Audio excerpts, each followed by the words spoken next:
경제적 자유를 추구하는 여러분들과 함께 금융재테크 정보를 공유하는 종합자산관리 채널 머니몽TV에 오신 것을 환영합니다.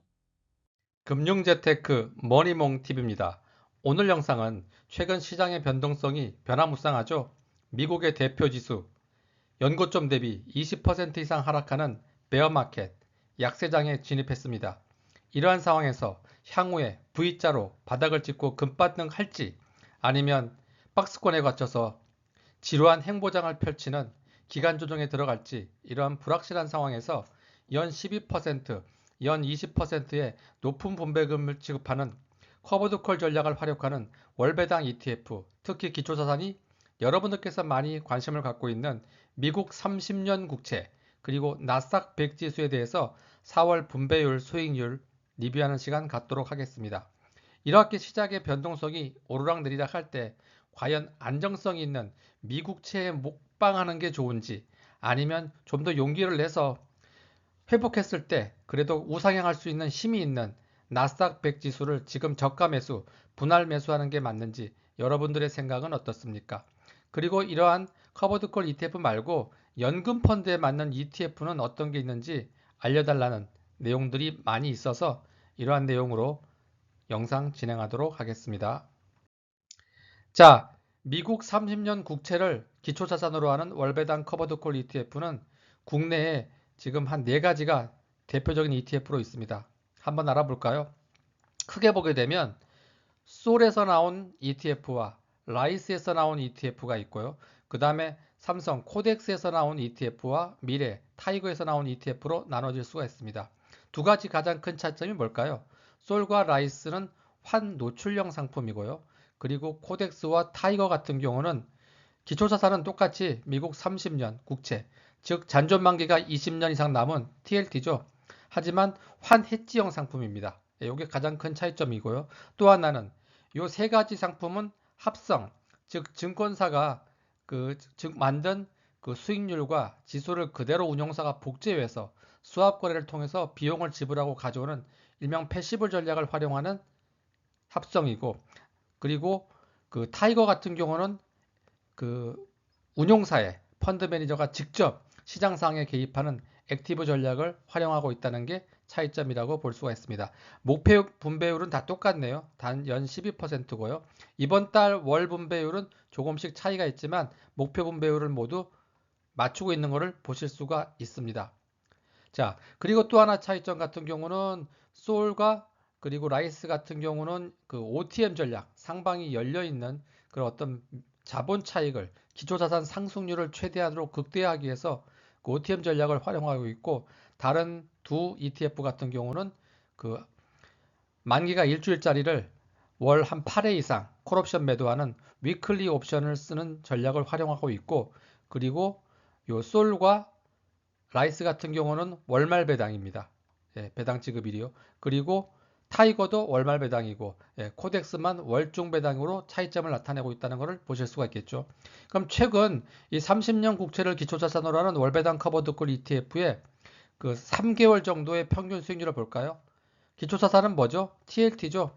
네, 얼마 전에 그 연초에 한 4.7까지 올라갔다가 최근에 4.1까지 빠졌다가 또 최근에 4.3, 4.4선에서 움직이고 있습니다. 미국 국채 10년물 같은 경우에요. 그래서 TLT는 거의 그냥 원금 수준 마이너스 0.37%를 나타내고 있고, 대신 원 기초자산 대비 커버드콜 ETF의 3개월 수익률을 보게 되면 솔 같은 경우는 마이너스 1.16, 그리고 코덱스는 마이너스 0.05, 타이거는 오히려 플러스 0.12, 라이스는 플러스 0.57, 타이거 미래에셋 자산운용과 그 KB자산운용의 커버드콜 ETF가 그래도 선방했다, 이렇게 보실 수가 있습니다. 자, 기초자산이 30년 국채인 이 월배당 ETF 같은 경우는 잔존만기가 20년 이상 남은 장기 채권이기 때문에 우리가 아시죠? 듀레이션이 긴 채권입니다. 듀레이션이 뭡니까? 금리 변동에 따른 채권 가격이 오르락내리는 민감도라고 볼 수가 있습니다. 그래서 금리에 상당히 민감할 수가 있죠. 지금 우리가 많이 하고 있는 요 TLT 같은 경우 그 평균 듀레이션이 16.5년이에요. 그러면 1% 정도 플러스 마이너스 위아래로 금리가 움직임에 따라서 약 16% 정도의 수익률이 왔다 갔다 할 수 있는 그런 큰 장기 채권이기 때문에 방향성이 상당히 중요합니다. 하지만 최근에 4.1까지 떨어졌던 요 채권 금리가 지금 30년 국채 같은 경우는 이번 주 같은 경우 지금 4.9% 거의 5%를 찍고 있고 10년물 같은 경우도 4.4, 4.3에서 움직이고 있습니다. 해외 투자자분들 특히 일본의 중앙은행 같은 경우는 미국의 장기 채권을 지금 팔고 있고요. 미국 국채를 팔아서 왜 팔죠? 관세 영향 때문이죠. 그리고 단기 채권과 그리고 그동안 많이 저평가되어 있는 미국의 우량 주식으로 지금 들어가고 있는 상황입니다. 그래서 해외 투자자분들이 주식도 팔고 미국 국채도 내다 팔고 이러다 보니까 미국의 달러 가치는 급격히 떨어지고 있죠. 얼마 전에 2달 전에 달러 인덱스가 104까지 찍었는데 지금은 98까지 밀려 있는 상태고 달러 가치가 많이 하락하고 있는 상태입니다. 통상적으로 그 달러 가치가 떨어지면 그 돈의 가치가 떨어지기 때문에 해당 국가의 금리도 떨어질 수밖에 없죠. 결국 금리가 떨어지면 수혜를 보는 자산이 뭐죠? 국채죠. 특히 듀레이션이 긴 채권이죠. 그래서 우리가 보통 올해 미국 국채를 많이 하고 있는데 지금 최근의 시장 상황은 오히려 반대로 많이 움직이고 있기 때문에 변동성이 심합니다. 이런 상황에서 우리가 환을 해지하는 게 좋은지 환 노출하는 게 좋은지 환 해지를 하게 되면 어떻게 됐습니까? 비용이 그만큼 더 추가로 나가는 거고 환 노출형을 하게 되면 나중에 또 환율이 또 반대로 움직였을 때도 또 오히려 환 손실이 발생할 수도 있겠죠. 예, 이러한 상황에서 오히려 그 불확실성이 커지다 보니까 그 다른 3대 안전자산 중에 마지막인 금이 있죠. 금 가격은 국제 금 가격 트라이 온스당 3,500달러까지를 찍었고 최근에는 이제 그 3,300선까지 약간의 조정을 받고 있습니다. 자, 3,500을 찍었을 때 RSI 상대 강도 지수가 79, 거의 80입니다. 그럼 굉장히 과매수 구간이죠. 이런 경우에는 금을 사면 될까요, 안 될까요? 절대 안 되죠. 지금은 매도 시점이에요. 금이 아마 앞으로 조정을 좀 많이 받을 겁니다. 금이 조정을 받게 되면 금과 다른 방향으로 움직이는, 즉 상관관계가 낮은 자산이 있습니까? 뭡니까? 디지털 화폐라고 할 수 있는 가상화폐, 비트코인입니다. 아마 비트코인이 아마 8만 아래에서 이제 8만을 뚫고 다시 10만까지 급반동할 수 있는 또 그치 움직임이 보여질 거라고 예상이 됩니다. 그래서 통상 장기 채권은 미국의 경기가 좋으냐 나쁘냐, 침체가 오느냐 안 오느냐, 물가가 재반등되느냐 안 되느냐, 실업률은 좋으냐 나쁘냐, 그리고 국채에 대한 수급이 있느냐 없느냐에 따라서 움직이는 거고요. 단기 채권은 미국 연준의 기준금리에 따라 움직이는데 미국 연준의 기준금리가 지금 거의 동결 상태죠. 그러다 보니까 단기 금리는 떨어지고 있고 장기 금리만 조금씩 올라가는, 오히려 예전과 달리 작년과는 완전히 다르죠. 장단기 금리 차가 축소되는 게 아니고 지금은 확대되고 있습니다. 이거는 뭘 의미하죠? 시장은 침체를 보는 게 아니고 오히려 인플레이션 재반등을 보고 있다. 이거를 판단하실 수가 있습니다. 그럼 침체는 안 오는 거냐? 경기 침체, 리세션, 아래 공포가 있는지 없는지는 제가 예전 영상에서도 말씀드렸지만 우리가 하이힐드 스프레드라는 걸 보면 돼요. 미국 국채 금리와 회사채 금리와의 금리 차인데 회사채 중에서도 신용 등급이 낮은 트리플 B 이하인 정크 본드죠. 이거와의 그 신용 스프레드가 지금 현재 410에서 450 베이시스 포인트입니다. 통상 550 아래면 침체 없습니다. 안정성이에요. 예전에 코로나 팬데믹 같은 경우는 650에서 700, 900까지 치솟았거든요.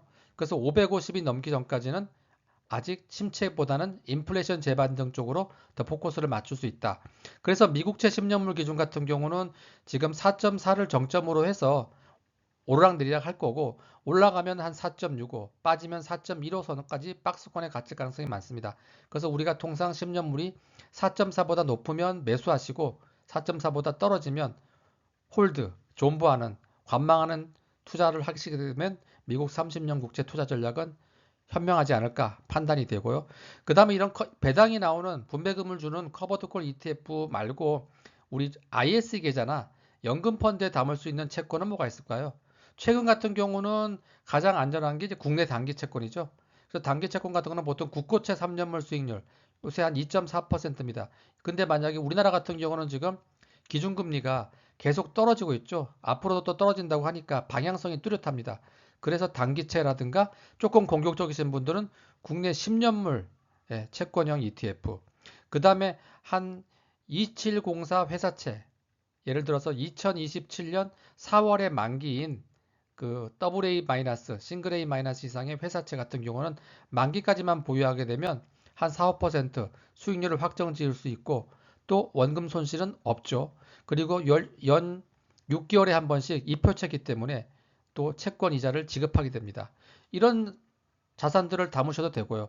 아니면 해외 채권 중에서도 지금은 아직은 그 경기가 회복된 게 아니기 때문에 하이힐드 채권보다는 그 AA- 이상인 투자 등급 채권, 적격 채권이죠. 요거나 아니면 미국 국채의 한 30%, 미국 국채의 뭐 한 50% 이상과 미국의 나스닥 지수나 이런 종목을 주식형을 한 30% 담는 채권 혼합형으로 연금 펀드나 IS에 들어가시면 효과적이라고 판단이 됩니다. 실제 이렇게 채권 이자와 채권의 매매 차이, 그리고 커버드콜 ETF 같은 옵션의 프리미엄 같은 경우는 배당 소득세 15.4%로 과세됩니다. 일반 계좌를 하시는 분들은. 그런 금소세와 건보료의 어떤 영향을 받을 수밖에 없죠. 근데 그런 세금 내는 거 이렇게 부담을 느끼신 분들은 연금 절세 계좌를 활용하시게 되면 이 세 가지 항목은 모두 과세 이연되기 때문에 금소세 건보료의 영향에서 벗어나는 장점이 있습니다. 그래서 여러분들께 투자 성향에 맞는 투자를 선택해 주시면 되겠습니다. 아시겠습니까? 자, 그 다음에 나스닥 100 지수를 기초자산으로 하는 커버드콜 ETF입니다. 여러분들도 계속 많이 하고 계시죠? 대표적인 커버드콜 ETF 네 가지를 한번 뽑아봤습니다. 코덱스 미국 나스닥 100 데일리 커버드콜 OTN 같은 경우가 분배율이 제일 높죠. 지금 국내에서 연간 20%를 주고 있고 이번 달 분배율도 1.62%, 거의 20%에 육박하고 있습니다. 기초자산은 나스닥 100 지수면서 역시 환노출형이고요. 특히 그 당일 그 콜옵션 매도를 데일리 옵션으로 해가지고 그 현지 법인을 설립해서 당일 시가 그 시차로 해서 그 콜옵션 매도를 실시간으로 하기 때문에 동시에 비용을 절감하고 그리고 나스닥 100 지수의 일일 수익률 한 1%까지는 기초자산의 상승률에 참여하는 전략을 활용하고 있습니다. 많은 분들이 하고 계시죠. 요거와는 조금 다른 게 그 타이거, 미래에서에서 나온 미국 나스닥 100 타겟 데일리 커버드 콜 같은 경우는 이제 아시겠죠. 타겟 커버드 콜입니다. 목표 분배율을 딱 정해놓고 거기에 맞춰가지고 그 콜옵션 매도 비율을 딱 정하죠. 통상 한 10% 전후로 움직이고 있고 요거는 이제 차이점이 ATM 전략을 활용합니다. 목표 분배율만 맞추면 콜옵션 매도 비중은 거기에 딱 맞는 거예요. 그리고 중요한 거는 기초자산의 상승률을 90%까지 쫓아가는 거에 포커스를 맞추고 있고 월말 배당입니다. 그 다음에 세 번째 코덱스 AI 테크 탑10 같은 경우도 여러분들 많이 하고 계시는데 AI 트렌드에 맞는 핵심 기업, 우리 빅테크 10개 기업을 기초자산으로 갖고 위클리 옵션을 활용해서 콜옵션 매도 비중은 한 25% 전후, 그리고 목표 분배율을 연 15%, 월 2.15%를 목표로 하고 있습니다. 콜옵션 매도 기초자산은 뭐죠? 역시 나스닥 100 지수예요. 요거는 변동성이 조금 더 심하죠, 위에 거보다. 왜? ETF의 기초자산은 AI 테크 10개 종목인데 콜옵션 매도, 옵션의 기초자산은 나스닥 100 지수이기 때문에 시장의 상황에 따라서 수익률이 더 높을 수도 있고 더 낮을 수도 있는 변동성이 심하다는 것을 보실 수가 있습니다. 그 다음에 라이스에서 나온 미국 AI 밸류 체인, AI의 대표적인 뭐 하드웨어 기업이라든가 소프트웨어 기업, 반도체 기업들이 모두 다 들어가 있고 특히 뭐 TSMC라든가 팔란티어라든가 또 마이크로소프트, 그 다음에 뭐 엔비디아 이런 기업들이 대표적으로 오라클 이렇게 들어가 있고 요거는 좀 다른 점이 타겟 커버드 콜이 아니고 고정 커버드 콜이에요. 그래서 그 콜옵션 매도 비중도 고정적으로 정했기 때문에 시장 상황이 좋을 때는 상승률을 더 극대화할 수 있고요. 오히려 최근처럼 시장이 빠질 때는 손실률이 더 크다는 것도 보실 수가 있습니다. 그리고 또 하나는 여기 들어가 있는 그 종목들의 비중을 일정한 동일 비중으로 가져간다는 것도 하나의 특징이라고 볼 수가 있고 월말 배당입니다. 자, 그러면 1개월 최근 수익률을 볼까요? 나스닥 100 지수 같은 경우가 마이너스 한 10.5% 정도 최근 한 달 빠졌습니다. 그러면 첫 번째 코덱스 OTM 같은 경우는 역시 마이너스 10.9, 비슷하죠. 그 다음에 타이거 미국 나스닥 100 타겟 데일리 커버드 콜 같은 경우는 마이너스 7.9, 조금 선방했네요. 그 다음에 코덱스 AI 테크도 약간 선방한 거를 보실 수가 있고요. AI 밸류 체인은 상당히 많이 빠진 걸 보실 수가 있습니다. 요게 그나마 타이거 타겟 데일리 커버드 콜이 좀 선방을 했습니다. 그 이유가 여기 보시게 되면 그 통상 이 나스닥 지수 같은 경우는 그 변동성은 심하지만 우상향할 수 있는 힘이 강하기 때문에 제가 그 제로데이 옵션, 데일리 옵션을 쓰면서 OTM 전략이 사실 맞습니다. 방향성은. 하지만 일반적인 박스권 장세라든가 강세장에서는 작년 같은 경우에는 이게 사실 많이 먹혀들었는데 최근에는 이렇게 하락장을 맞이하다가 가끔 급반등하는 경우가 많이 있죠. 특히 4월 9일인가요? 나스닥 지수가 저도 처음 봤는데 하루에 12% 정도가 급반등한 경우가 있었습니다. 그런 경우가 문제죠. 그런 경우 타겟 데일리 커버드 콜 같은 경우는 상승률을 90%까지 쫓아가기 때문에 한 나스닥 지수가 12% 올랐을 때 약 10.5%까지 쫓아가는 것을 봤습니다. 그래서 수익률이 선방했다고 볼 수가 있어요. 하지만 OTM 전략을 쓰는 경우에는 하루에 1% 전후로밖에 움직일 수가 없기 때문에 오히려 그런 경우는 나스닥 지수가 10% 이상 올라갈 때 한 2, 3%밖에 쫓아가지 못하는 아쉬움을 이번 기회에 여러분들께서 아마 보셨을 겁니다.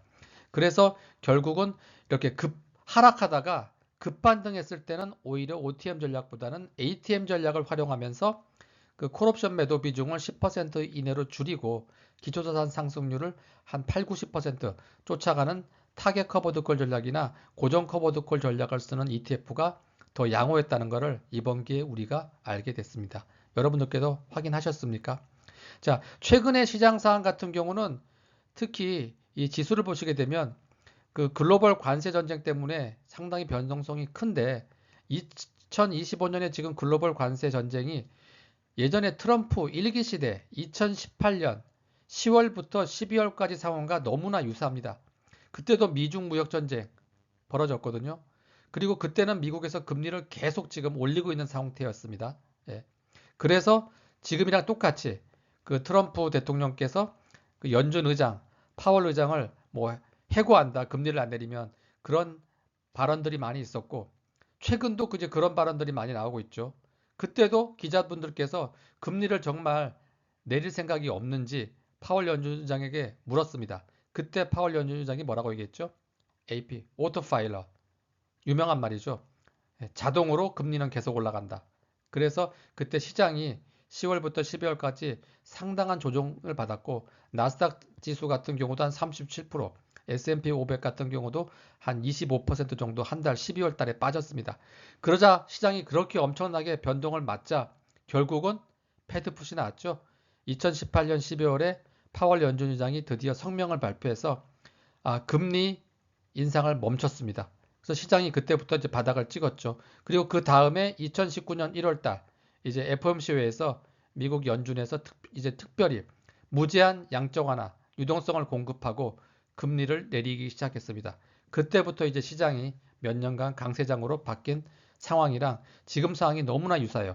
그래서 이번 5월 초, 이제 얼마 안 남았죠. 5월 초 FOMC가 있죠. 이 FOMC에서 과연 금리를 내릴지 아니면 금리를 동결해도 비둘기파적인 발언을 할지 아니면 좀 더 강한 매파적인 발언을 할지에 따라서 시장은 바닥을 찍고 급반등할 수도 있고 아니면 다시 한번 큰 조정을 받을 수도 있기 때문에 여러분들께서는 유심히 한번 지켜보실 필요가 있다고 판단이 됩니다.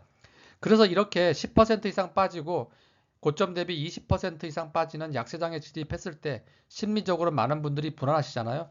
그래서 가장 중요한 거는 우리 워렌 버핏도 하고 있듯이 현금 보유입니다.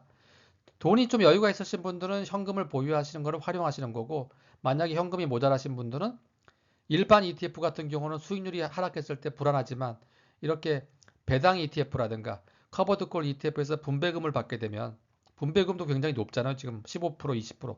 그러면 그나마 분배금 받으면서 심리적으로 안정을 갖고 존버할 수 있는 힘이 생기는 거죠. 그리고 현금 있으신 분들은 이 기회를 또 꽉 잡아야겠죠.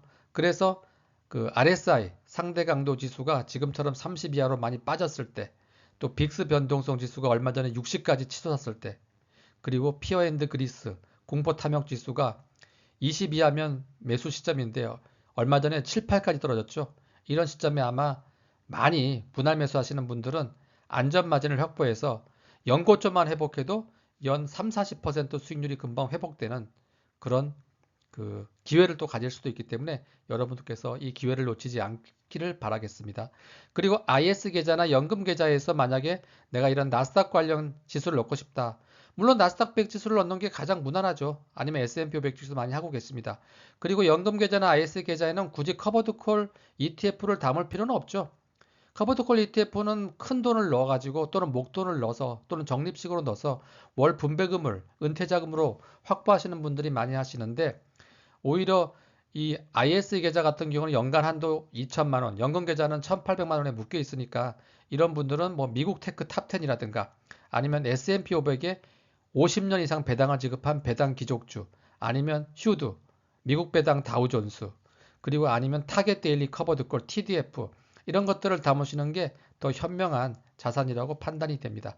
그럼 여기서 받는 매매 차익과 그리고 배당 같은 경우 모두 과세에 연이되기 때문에 여러분들께서 절세 계좌도 많이 활용해 주시기 바라겠습니다. 자, 오늘 영상 어떻게 도움이 되셨습니까? 오늘은 이렇게 시장의 변동성이 클 때 기초자산이 미국 30년 국채와 나스닥 100 지수의 4월 분배율 수익률에 대해서 커버드콜 ETF를 중심으로 한번 알아봤습니다. 오늘 강의 내용과 관련해서 궁금한 점이 있으시면 댓글 남겨주시고요. 그리고 여러분들께서 계속 이런 영상을 보고 싶으시면 구독, 좋아요, 알림 설정 버튼 한번 눌러주시기 바라겠습니다. 그럼 다음 또 영상에서 뵙도록 하겠습니다.